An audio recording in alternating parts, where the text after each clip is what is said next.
As elites brasileiras, incluindo boa parte da imprensa, perderam o juízo e estão brincando, literalmente, com fogo.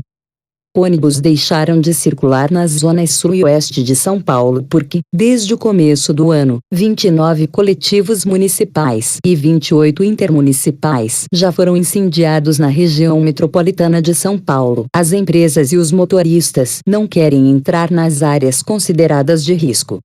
No domingo, em Santos, depois de sair de uma balada, cerca de 200 jovens resolveram fazer um arrastão num supermercado Extra. Clientes também foram espancados. Um deles levou um extintor na cabeça. Caído, foi alvo de chutes. Os barateadores da sociologia, aos quais, em regra, a nossa imprensa é tão servil, podem começar a especular sobre, sei lá, o mal-estar do capitalismo nativo. De repente, aquele país que havia migrado em massa para a classe média teria resolvido se revoltar. Segundo certa delinquência chique em vigor, agora, o tal povo da periferia estaria querendo direitos, cansado da segregação, e não veria melhor maneira de conseguir o que o faz feliz do que incendiando ônibus, saqueando supermercados, tentando explodir postos de gasolina. Eventualmente, fazendo rolezinhos, ao som do funk ostentação. Esses pensadores ainda não sabem se o pobre quer ser rico ou comer os ricos.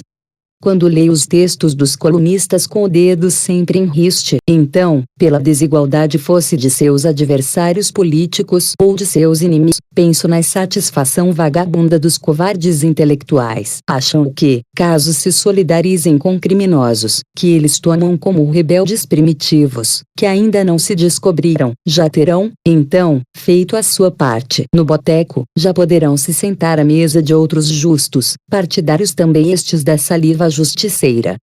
O que está em curso é algo bem mais prosaico, bem mais comum. Está em curso no país uma onda de depredação de qualquer noção de ordem e de limites. Ora, se há sempre uma origem social para qualquer crime, se o gesto, mesmo mais extremo, se explica como expressão de um anseio democrático, o que implica a demonização da polícia e de qualquer esforço para restabelecer a lei, então tudo é permitido. Se a polícia atua para conter um rolezinho que fugiu do controle, ela apanha. Se prende traficantes, ela apanha. Se reprime os black blocs que saem por aí depredando e incendiando, ela apanha. Se um policial atira em legítima defesa, apanha também. O certo, talvez, fosse se deixar matar para não ofender a boa consciência dos justiceiros salivantes. Desde junho, um mau espírito povoa a cabeça de pessoas antissensatas, que têm a grave responsabilidade de produzir, num caso, informação, refiro-me à imprensa, e, no outro, educação e cidadania, refiro-me aos políticos. Estes últimos têm se negado, com raras exceções, a condenar com clareza a violência gratuita. Procuram, na verdade, fugir do assunto. A imprensa, também com exceções, patrulhada pelas redes sociais, esforça-se para concorrer com a popularidade do Facebook, preferindo a algaravia de vozes desconexas, sempre, claro, em nome da justiça social. É consenso que o país avançou bastante nos últimos 20 anos. Se mais não fez, não foi por excesso de apreço e de amor pela ordem. Ao contrário. É justamente onde nos esquecemos dos formalismos, do rigor e do decoro que as coisas se danam. E isso vale muito especialmente para os governos. Que se note, o povo, no geral, é muito mais ordeiro do que o Estado no Brasil. Ou seria impossível botar o nariz fora da porta. Os demagogos, no entanto, estão vencendo a batalha de valores e estão começando a acordar a fera. E é bom saber. A fera pode despertar em Londres, por exemplo, como já se viu. Não precisa ser necessariamente na periferia de São Paulo ou nos morros do Rio. Podem anotar, se o país escolher, deixar impunes os trogloditas que saem quebrando e incendiando tudo por aí. Se a polícia for tratada como ré quando prende traficantes ou atira para se defender de um ataque. Se todo o fundamento ancorado na ordem for tratado como uma tramóia contra o povo, o resultado não será bom.